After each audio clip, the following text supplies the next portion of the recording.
Welcome back to espresso. आपको मालूम है कि एक मिक्स ब्लेंड होता है हमारा शो। हम हर किस्म के मौजूआत खास तौर पे जो उस दिन के लिए अहम होते हैं उसमें हम बात करने की कोशिश करते हैं।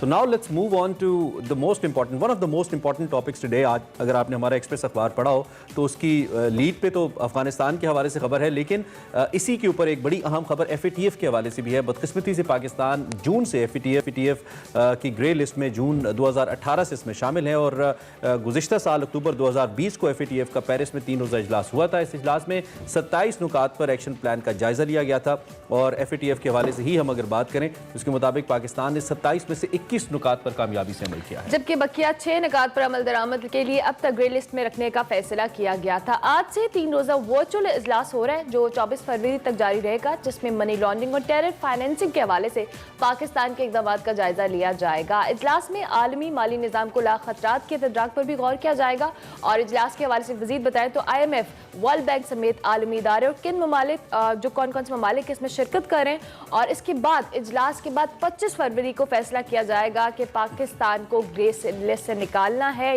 या पाकिस्तान को एक्शन प्लान पर मजीद काम करने की जरूरत है। बिल्कुल, इसी हवाले से हमारे साथ कामरान यूसुफ साहब भी मौजूद हैं। इससे पहले कि हम उनकी तरफ जाएं, इंपॉर्टेंट स्टोरी एक अफगानिस्तान के हवाले से है जिसमें अमन के लिए रूसी कोशिशों का उन्होंने जिक्र किया है। उनका ये कहना है कि रूस ये चाहता है कि अबूरी हुकूमत तमाम ग्रुप्स जो कि वहाँ पे मौजूद हैं, स्टेक होल्डर्स हैं, उन पर मुश्तमिल बनाया जाए और उसके बिना पे एक अबूरी हुकूमत कायम की जाए। इसके प्रोग्राम इस सेशन के दूसरे हिस्से में हम कामरान यूसुफ साहब से इस हवाले से भी पूछेंगे, लेकिन पहले FATF पे बात करेंगे। सीनियर तजियाकार हैं और हमारे एंकर पर्सन भी हैं। कामरान साहब, थैंक यू वेरी मच और सुबह खैर। सबसे पहले तो हमें ये बताइए कि जिन नुकात के ऊपर अमल दरामद करना बाकी था या सवालिया निशान मौजूद था, हमने कुछ सबमिशंस की हैं अपनी, आपकी इत्तलात क्या है? वो सबमिशंस काफ़ी होंगी कि हम ग्रे लिस्ट से निकल के वापस आ जाएं या फिर हमारे लिए सिचुएशन सेम रहेगी? देखें, जहाँ तक पाकिस्तान का मौक़िफ़ है, पाकिस्तान तो ये समझता है कि वो जो प्रोग्रेस है वो इतनी है कि इसको ऑब्जेक्टिवली देखा जाए और FATF जो है पाकिस्तान को ग्रे लिस्ट से बाहर करे। लेकिन ये डिपेंड करता है कि जो FATF मेंबर्स हैं, मेंबर कंट्रीज हैं और उनकी जो एक्सपर्ट ओपिनियन है, क्योंकि टेक्निकल प्रोसेस है कि उनका इस बारे में क्या नुक्ता नज़र है, क्या वो पाकिस्तान के मौक़िफ़ से और या उसकी तायीद करेंगे, ये मेरे ख्याल में देखना बाकी है। जो बज़ाहिर जो मेरे यहाँ पर सिफारती ज़राए या जो डिप्लोमेटिक मिशंस हैं, कुछ जो डिप्लोमेट से बात हुई, वो पाकिस्तान से सिंपथाइज तो ज़रूर कर रहे हैं, लेकिन वो ये कह रहे हैं कि बहुत डिपेंड करता है कि अगर तो जो FATF के एक्सपर्ट्स हैं वो पाकिस्तान की इस राय से इत्तेफाक करते हैं तो पाकिस्तान के FATF की ग्रे लिस्ट से बाहर आने के चांसेस बड़े रोशन हैं। लेकिन इवन पाकिस्तानी हुकाम भी ये कहते हैं कि शायद ये जो मीटिंग हो रही है आज से, इजलास जो शुरू हो रहा है, इसमें ये तवक्को रखना कि हम FATF की ग्रे लिस्ट से बाहर आ जाएंगे, ये मेरे ख्याल में जरा ज्यादा विशफुल थिंकिंग है। बेस्ट केस सिनेरियो पाकिस्तान के लिए यही है कि जून में अगर हम टारगेट करें तो शायद उस वक्त वहां से ग्रे लिस्ट से बाहर आ जाएं, लेकिन इट ऑल डिपेंड्स कि जो FATF के कंट्रीज हैं वो किस तरह से पाकिस्तान का केस ठीक हो गया। अच्छा, अगर हम मनी लॉन्ड्रिंग और टेरेंसिंग के हवाले से बात करें तो आप हुकूमत के जो कह स्ट्रैटेजी है या इनके इकदाम है उस हवाले से ये कितने तसल्ली बख्श है, कितने आप मुतमईन हैं? देखें, 27 नुकाती प्लान जिसका आपने खुद भी जिक्र किया और 21 जो पॉइंट्स हैं उस पर पाकिस्तान ने मुकम्मल तौर पर अमल दरामद किया है, तो ये खुद FATF की अपनी ऑब्जर्वेशन है, तो इसलिए पाकिस्तान ने तो काम किया है। और एक और बात जो बड़ी इंपॉर्टेंट है कि अगर आप देखें कि हमारे वज़ीर-ए-आज़म भी कहते हैं कि गुज़श्ता कई माह से आपके जो फॉरेन रेमिटेंस हैं उसमें इजाफा हो रहा है।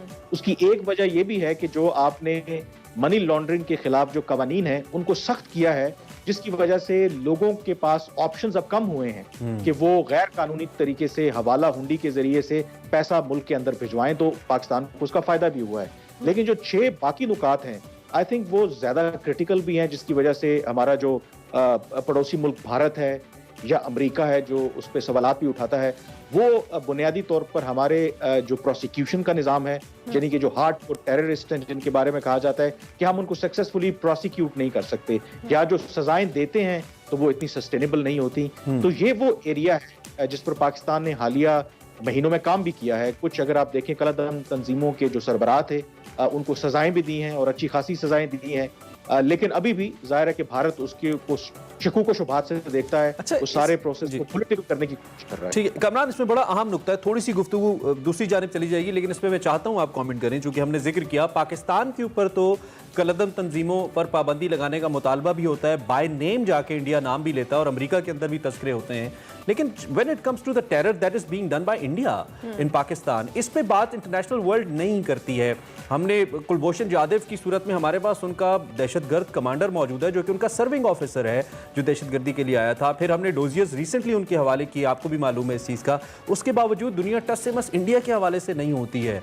तो क्या आपको लगता है कि हम जो अपनी सबमिशंस करवा रहे हैं इसमें कहीं ना कहीं हमें इस हवाले से भी लॉबिंग करनी चाहिए कि भारत को भी तो कम से कम कोई चैलेंजिंग टाइम मिले पाकिस्तान की तरफ से? देखें, ये बात तो बिल्कुल हम पहले भी ये डिस्कस कर चुके हैं कि जब जो रियल पॉलिटिक्स होती है ना, वो असूल की बुनियाद पे नहीं चलती। मतलब ये इसमें कोई दो राय नहीं है कि पाकिस्तान के अंदर मसाइल जरूर मौजूद हैं, लेकिन ये कहना कि भारत बिल्कुल परफेक्ट है, अगर आप एक यार्ड स्टिक या पैमाना अपनाएं जो पाकिस्तान के लिए अपनाया है, तो जाहिर है कि फिर भारत को भी फैटफ की ग्रे लिस्ट में होना चाहिए। लेकिन आपको पता है कि जो रियल पॉलिटिक्स होती है उसमें मफादात जो हैं वो लोग अपने पहले देखते हैं। अमेरिका और जो बाकी ताकतें हैं उनको पता है कि अगर भारत के खिलाफ इस तरह का हम एक्शन लेंगे तो उनके जो अपने मुआशी इंटरेस्ट हैं वो हर्ट होंगे। उसके अलावा जो उनके अपने लॉन्ग टर्म प्लान्स हैं वो चीन के हवाले से हों, उनको भारत का साथ चाहिए। तो मेरे ख्याल में we have to live with this. हाँ, ये जरूर है कि हमें गाहे बगाए जो भी जितने इंटरनेशनल फोरम्स हों उस पर बात जरूर करनी चाहिए कि जो दुनिया का डबल स्टैंडर्ड है उसको एक्सपोज जरूर करना चाहिए। प्रैक्टिकली उसका कितना इम्पैक्ट होता है ये मेरे ख्याल में बहुत मुश्किल है। उसकी वजह ये है कि जिन लोगों ने इस हवाले से फैसले करने हैं वो भारत के बहुत करीब है। ठीक है, अब आ जाते हैं आपकी आज की लीड स्टोरी जो एक्सप्रेस रोजनामा में छपी है, मेरे सामने भी है इस वक्त के दो माहदे के तहत अमेरिका को 1 मई तक अफगानिस्तान से फौज निकालना है। ताहम अब जो रशियन एफर्ट्स हैं, जो रूसी कोशिशें हैं क़याम अमन के लिए, वो तेज़ हो गई हैं और इसमें रूस इंगेज करना चाहता है। और आपने ये भी लिखा है कि पाकिस्तान ने इसके लिए हामी भरी है। ईरान, चीन और दीगर जो ममालिक हैं इस ग्रुप के, वो भी इसमें शामिल होने के लिए तैयार हैं। एक तो ये कि इस खबर की सिग्निफिकेंस क्या है मौजूदा हालात के अंदर जब जो बाइडेन एडमिनिस्ट्रेशन तब्दील हुई है, और आपने ये भी लिखा है कि मुमकिन है कि अमेरिका इसका हिस्सा बने, मुमकिन है न बने, तो इसका इम्पैक्ट क्या आएगा उस माहदे के ऊपर जो दोहा के अंदर हुआ था क़याम अमन को लेकर? देखें, एक तो बात बड़ी वाज़ेह है कि रूस अभी भी दो के उस तरह की ताकत तो नहीं है जो माजी में था, लेकिन अफगानिस्तान के कॉन्टेक्स्ट में अभी भी वो अपने आप को एक इम्पोर्टेंट प्लेयर समझते हैं। और ये पहला मौका नहीं है, माजी में भी इन्होंने इस तरह की कोशिशें की हैं। 2018 में भी इसी तरह की एक मीटिंग हुई जिसमें पहली दफा तालिबान को एक इंटरनेशनल फोरम दिया गया, वहां पर जाकर वो अपनी बातचीत कर सके। उस वक्त पाकिस्तान ने शिरकत की थी, ईरान ने, चीन ने भी शिरकत की थी और अमेरिका ने एज एन ऑब्जर्वर वहां पर शिरकत की थी। अब ये प्रोसेस जो है वो या रशिया का जो किरदार है वो क्यों इंपॉर्टेंट है, क्योंकि अगर आप रशिया, पाकिस्तान, चाइना, ईरान, ये इमीडिएट नेबर्स हैं अफगानिस्तान के और इनके डायरेक्ट स्टेक्स हैं और इनके एक कंसेंसस है इंटरनल कि वो समझते हैं कि अफगानिस्तान का जो हल है वो सियासी है और वो चाहते हैं कि अफगानिस्तान के अंदर पायदार अमन हो, क्योंकि अगर अफगानिस्तान के अंदर ड्यूरेबल पीस ना हुआ तो ये जो 4 ममालिक हैं सबसे ज्यादा ये इफेक्ट होंगे। एक तो ये बड़ा है, तो इसी वजह से पाकिस्तान ये समझता है कि रूस के एक लेजिटिमेट कंसर्न्स हैं और पाकिस्तान कोई भी कोशिश जो अफगानिस्तान के लिए हेल्पफुल साबित हो। अच्छा, मुख्तसरन जवाब दीजिएगा, about 30 seconds we have. Pakistan अगर रशिया के इस प्रोसेस के अंदर शामिल होता है तो दूसरी जाने पाकिस्तान बड़ा इंपॉर्टेंट स्टेक होल्डर है उन मुज़ाकरात का जो अमेरिका और तालिबान के दरमियान हो रहे थे। तो पाकिस्तान की पोजीशन कहीं डिस्टर्ब तो नहीं हो जाएगी जो बाइडेन के सामने, जो कि नए प्रेसिडेंट हैं अमेरिका के? देखिए, इसको इस तरह से देखने की जरूरत है कि पाकिस्तान अगर रशिया के इनिशिएटिव को सपोर्ट कर रहा है तो उसका हरगिज मतलब ये नहीं है कि जो हम अमेरिका के साथ ताउन कर रहे हैं उससे पीछे हट रहे हैं। ये डिफरेंट ऑप्शंस हैं, डिफरेंट ऑल्टरनेट्स हैं जिस पर काम कर रहे हैं। तो डिप्लोमेसी में आप किसी एक ऑप्शंस पे नहीं, मल्टी जो ऑप्शंस है उस पर काम कर रहे होते हैं। तो पाकिस्तान की जो डिप्लोमेसी है वो अमेरिका के साथ भी और जो बाकी खित्ते के ममालिक हैं उनके साथ मिलकर अफगानिस्तान की अमन की कोशिश करना चाहता है। तो मेरा नहीं ख्याल कि इसके अंदर कोई एक आपको कॉन्ट्रडिक्शन नजर। ठीक हो गया, बहुत कामरान यूसुफ के अर्ली इन द मॉर्निंग आपने इतना डिटेल तज्जिया दिया। इस हवाले से अभी मैं एक ब्रेक लेनी है, ब्रेक के बाद हाजिर होंगे। देखते रहिए एक्सप्रेस।